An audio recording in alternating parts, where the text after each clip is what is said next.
ಇಂದು ನಡೆದ ರಾಜ್ಯ ಮಟ್ಟದ SSLC ಪೂರ್ವಸಿದ್ಧತಾ ಪರೀಕ್ಷೆಯ ಹಿಂದಿ ಪತ್ರಿಕೆಯ ಅಷ್ಟು ಪ್ರಶ್ನೆ ಉತ್ತರಗಳನ್ನು ನಾವಿಂದು ಈ ಒಂದು ವಿಡಿಯೋದಲ್ಲಿ ನೋಡೋಣಂತೆ. ಮೊದಲನೇ ಪ್ರಶ್ನೆ MCQಗಳು ವ್ಯಾಕರಣಕ್ಕೆ ಸಂಬಂಧಪಟ್ಟಂಗೆ. बहुत शब्द का विलोम रूप है.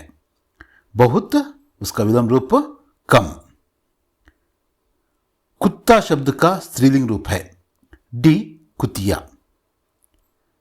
निम्नलिखित में से बहुवचन शब्द हैं. यहाँ गलियाँ ಅಂದರೆ ಗಲ್ಲಿಗಳು ಅಂತ, ಇಲ್ಲಿ ಚಿಡಿಯ ಅಂದರೆ ಗುಬ್ಬಿ ಅಂತ, ನೀವು ಕನ್ಫ್ಯೂಸ್ ಆಗಬೇಡ್ರಿ. ಬೈಟ್ನ ಬಿಠಾನ, ಬಿಠಾನ ರೈಟ್ ಆನ್ಸರ್. ಸದೈವು, ಇಲ್ಲಿ ಐ ಇದೆ ನೋಡ್ರಿ, ಐ ಮತ್ತು ಅವು ಬಂದರೆ ನಾವೇನಂತ ಮಾತಾಡಿದ್ವಿ, ವೃದ್ಧಿ ಸಂಧಿ. ಹಾಗೆಯೇ ದೇಶವಾಸಿ, ದೇಶ का वासी तत्पुरुष समास. घर में कौन है, यहाँ ये क्या है, ये प्रश्नवाचक चिन्ह, ये विराम चिन्ह क्या है, प्रश्नवाचक चिन्ह. बिचेंद्र पाल की माता हंसदेवी नहीं है. सी की आंसर. नेक्स्ट बंदू गिल्लू की आंखें चंचल चमकीली, गिल्लू की पूंछ झब्बेदार, झब्बेदार.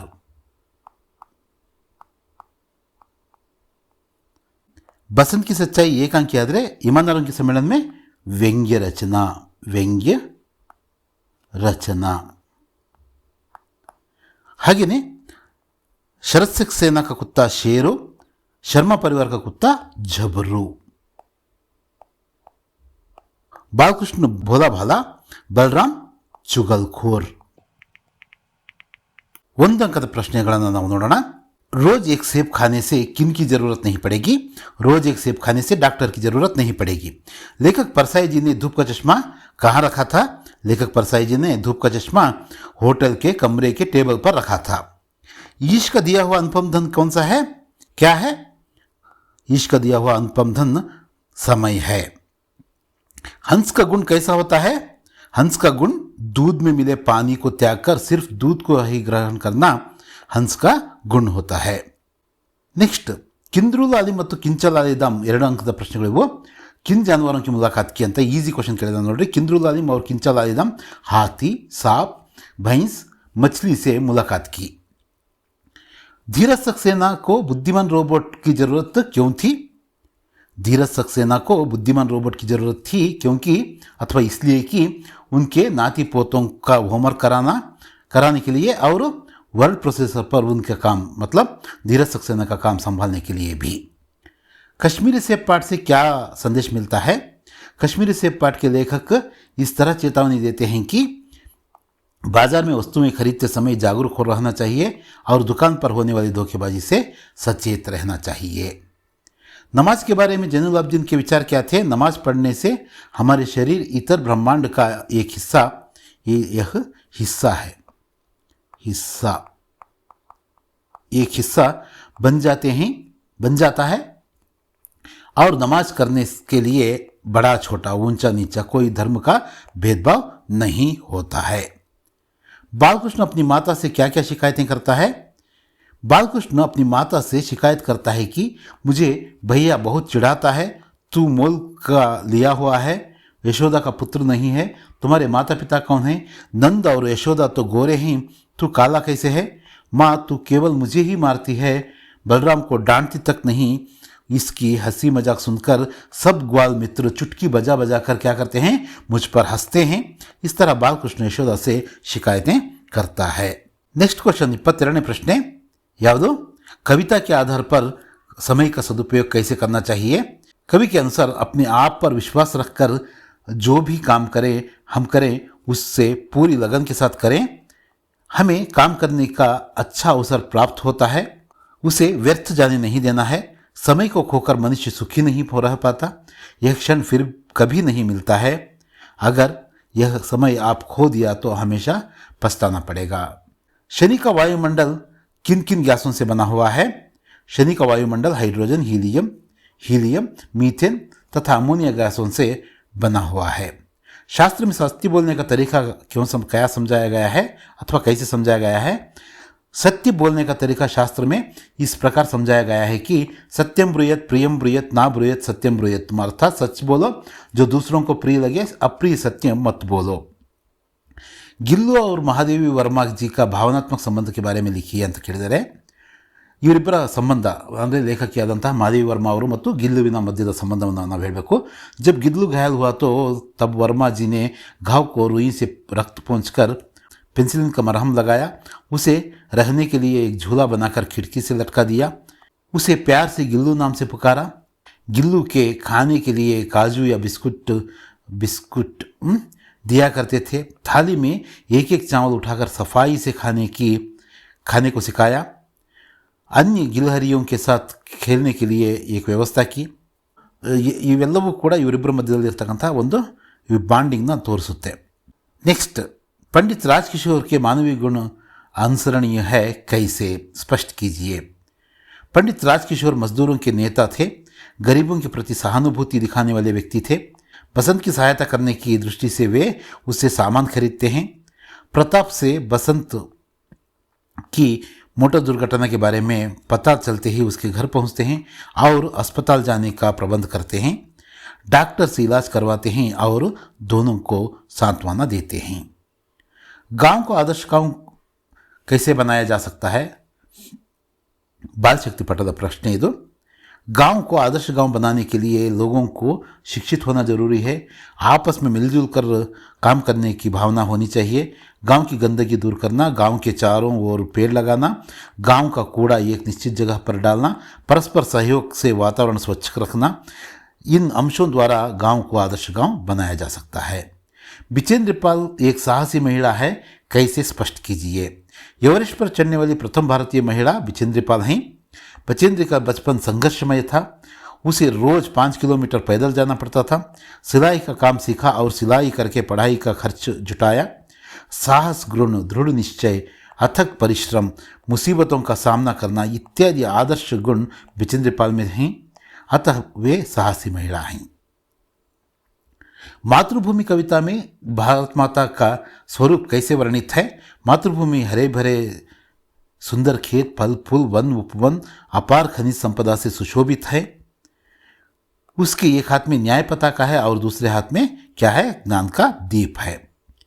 कविता के आधार पर आधुनिक मानव की भौतिक साधना का वर्णन कीजिए। अभिनव मनुष्य पद्यದ ಒಂದು ಪ್ರಶ್ನೆ। कवि दिनकर के अनुसार आज मनुष्य ने प्रकृति के सभी तत्वों पर विजय प्राप्त कर ली है। जैसे वह नदी, सिंधु, पर्वत को एक समान लांघ सकता है, आज उसका यान गगन में जा रहा है। इतना ही नहीं, परमाणु तक उसके करों को देखकर कांपते हैं।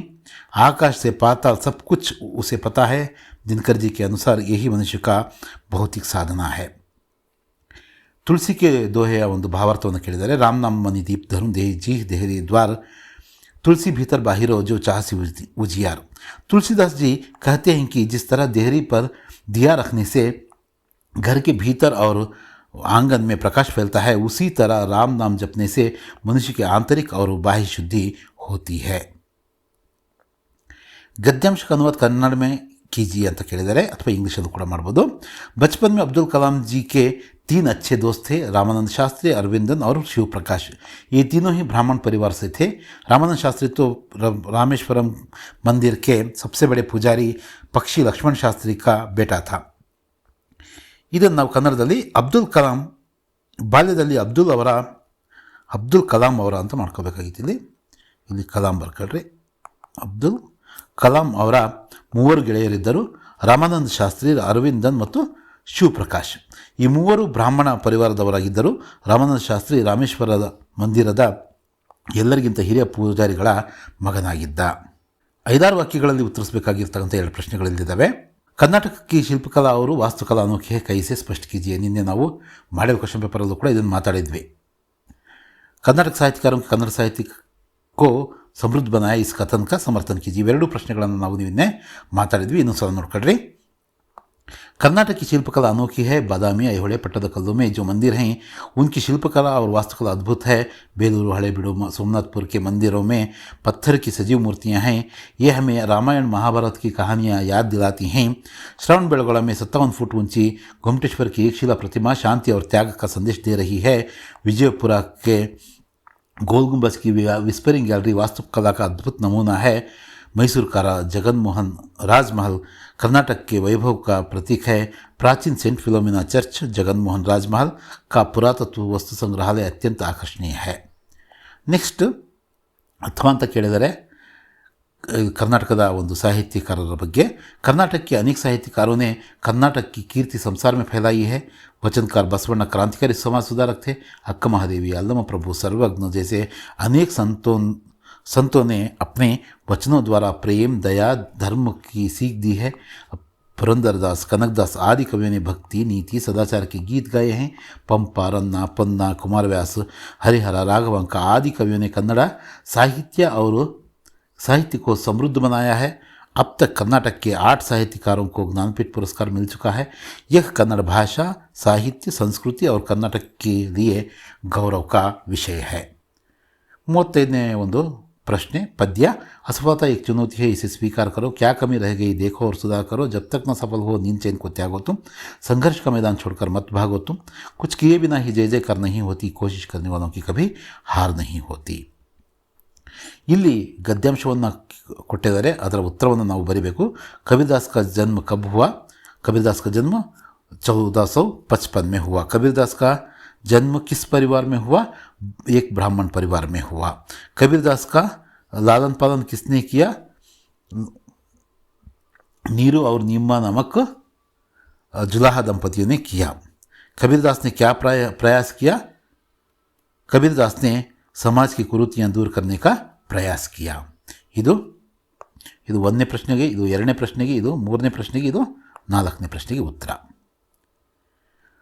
ಹಾಗೆಯೇ ನೆಕ್ಸ್ಟ್ ನಿಬಂಧ ಕೇಳಿದರೆ ಜನಸಂಖ್ಯೆ की ಸಮಸ್ಯೆ ಅಥವಾ ಜನಸಂಖ್ಯೆ ವಿಸ್ಫೋಟನ ಬಗ್ಗೆ ಕೇಳಿದರೆ ನಿಮ್ಮ ಪಠ್ಯಪುಸ್ತಕದಲ್ಲೂ ಕೂಡ ಈ ಒಂದು ಮತ್ತು ಇಂಟರ್ನೆಟ್ क्रांति ಬಗ್ಗೆ ಕೂಡ ಕೇಳಿದರೆ बढ़ती जनसंख्या